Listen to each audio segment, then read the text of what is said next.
Magandang araw po. Bad news po yung araw natin ngayon. Kasi yung isa ko pong baka hindi na makatayo.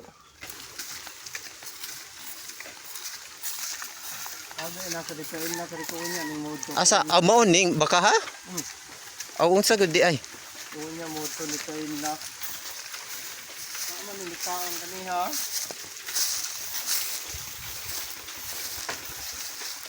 Kay di nawa na gud ni tindog.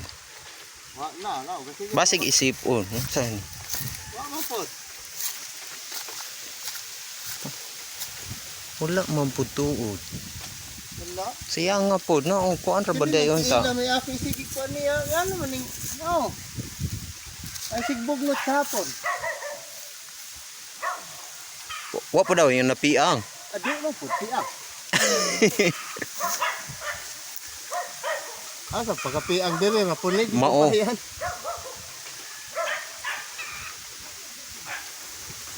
Hidako man tuod ni baka ha. Dari yan natin.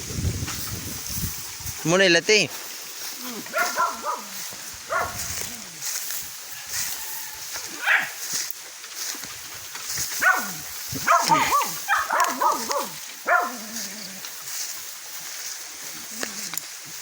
Yading kay di ba ya tantong kuan gyud ning lati di ay ni Ada ni natin.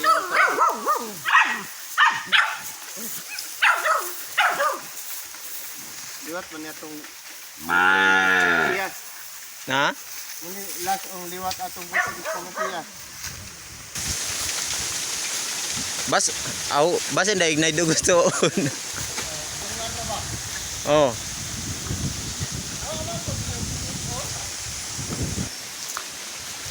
So guys, ito po yung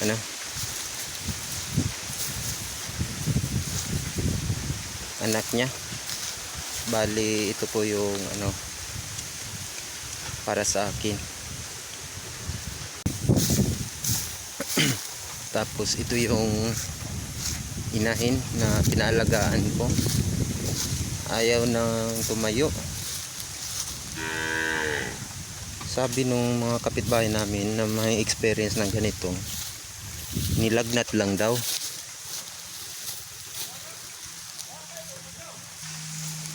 So ano po kaya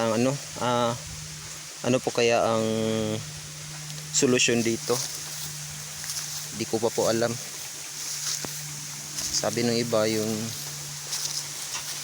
honey, yung sa bubuyog, yun daw ang ipa-inom. Kasi yung ganitong baka na ayaw na tumayo, kalimitan nito ay nilalagnat. Sayang din naman.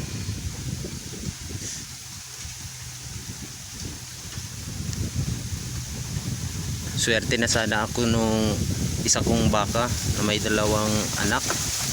Kaso dito naman, binawi naman dito. Ayaw nang tumayo.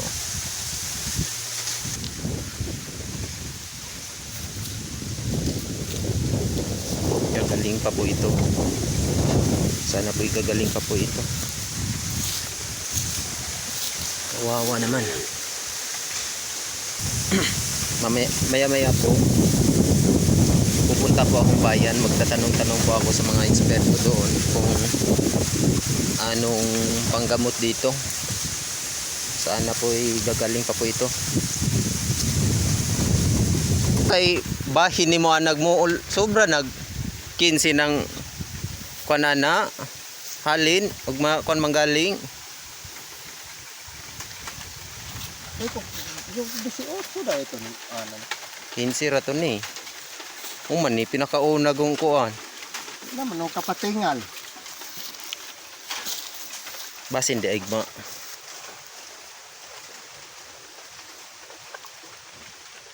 Wala man tuoy sipo. Wala sipon.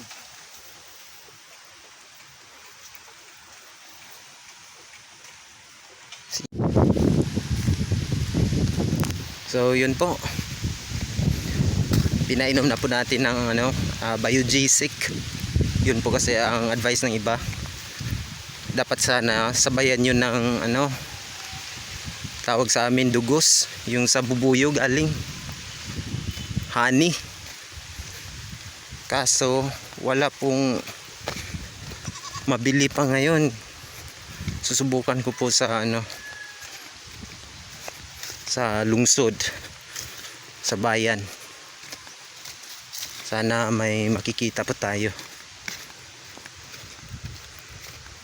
So, yun lang po.